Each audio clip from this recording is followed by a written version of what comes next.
Shalom Bapak Ibu Saudara, pada hari ini kita akan belajar kebenaran firman Tuhan yang terambil di dalam kitab Roma pasal 8 ayat 28. Dan saya akan bacakan. Kita tahu sekarang bahwa Allah turut bekerja dalam segala sesuatu untuk mendatangkan kebaikan bagi mereka yang mengasihi Dia, yaitu bagi mereka yang terpanggil sesuai dengan rencana Allah. Saya berikan tema perenungan firman Tuhan pada hari ini, PHP atau pemberi harapan pasti. Banyak orang kadangkala memberikan janji-janji yang manis. Sebuah janji, pada saat berpacaran mereka menjanjikan dengan beribu janji-janji. Tapi kadangkala sebagian besar janji-janji itu tidak tergenapi atau dikatakan pemberi harapan palsu. Tetapi pada pagi hari ini, pada hari ini kita akan belajar bahwa Kristus Yesus, Dia adalah Allah yang memberi pengharapan yang pasti. Harapan pasti yang seperti apa yang Dia akan berikan bagi kita. Biasa kita berpikir bahwa ayat ini yaitu ayat yang enak seperti begitu. Karena Allah turut bekerja di dalam segala sesuatu untuk mendatangkan kebaikan. Tetapi tahu tidak Bapak Ibu bahwa ayat ini ditulis oleh Rasul Paulus di tengah-tengah ketidaknyamanan, di tengah-tengah penderitaan yang dia alami karena Injil Kristus. Sekarang kita akan belajar bahwa pengharapan pasti yang seperti apa yang Tuhan Yesus berikan. Yang pertama yaitu Dia adalah Allah yang menyertai. Di sini dikatakan Allah turut bekerja. Dari bahasa aslinya itu memakai kata sunergeo. Arti pertama kata sunergeo yaitu work together atau bekerja bersama-sama. Ini mengandung arti bahwa Dia adalah Allah yang tetap bekerja bersama-sama di tengah-tengah penderitaan yang kita alami, masalah yang kita alami. Dia Allah yang tetap bekerja di setiap penderitaan yang kita alami.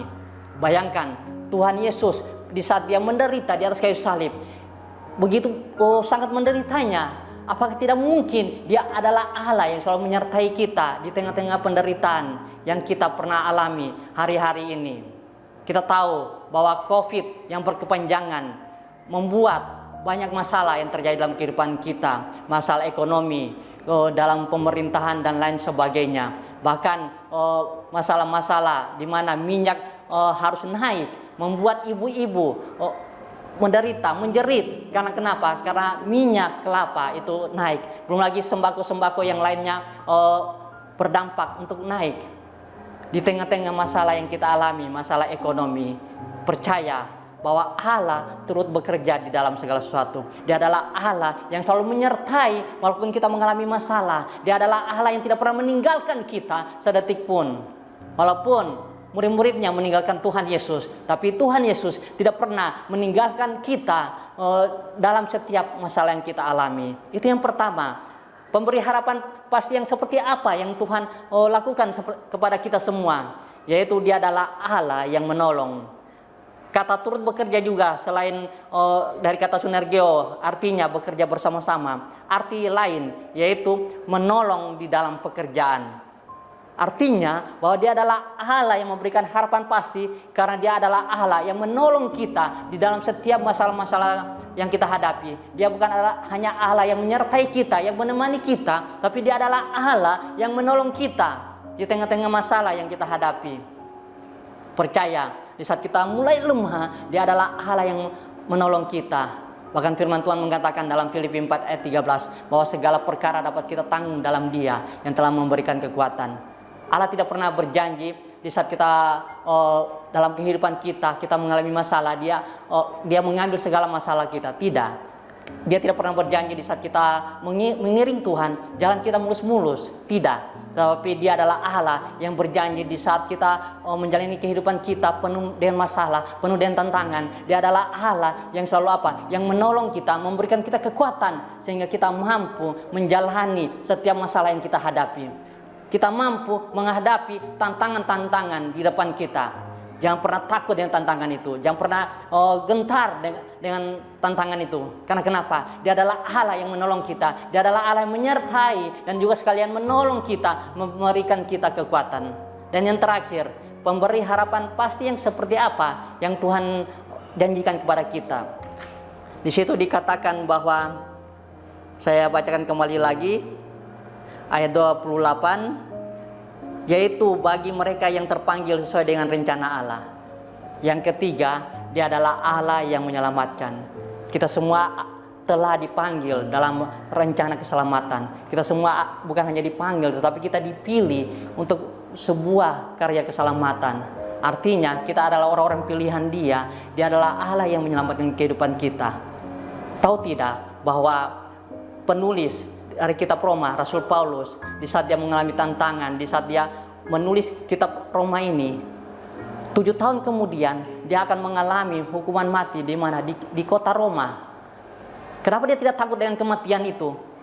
Karena dia yakin bahwa di balik kematian ada keselamatan kekal yang Tuhan telah janjikan. Itu adalah sebuah pengharapan bahwa Dia adalah Allah yang menyelamatkan. Di tengah kematian ada jaminan kekal, yaitu kehidupan kekal selama-lamanya. Itu yang menjadi pengharapan kita.